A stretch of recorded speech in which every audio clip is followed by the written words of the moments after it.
Chena chips.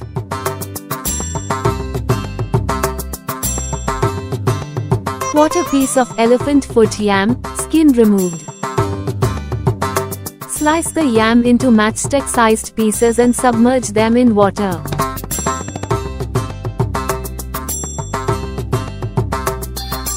Heat 2 cups of coconut oil in a wok. Fry the yam sticks until they turn light brown. Sprinkle with salt water to taste.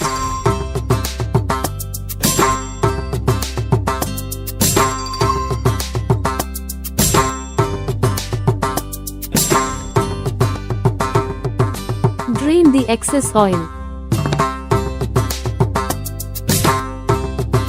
Sprinkle chili powder over the chips. In the same oil, fry a handful of curry leaves and dried red chilies.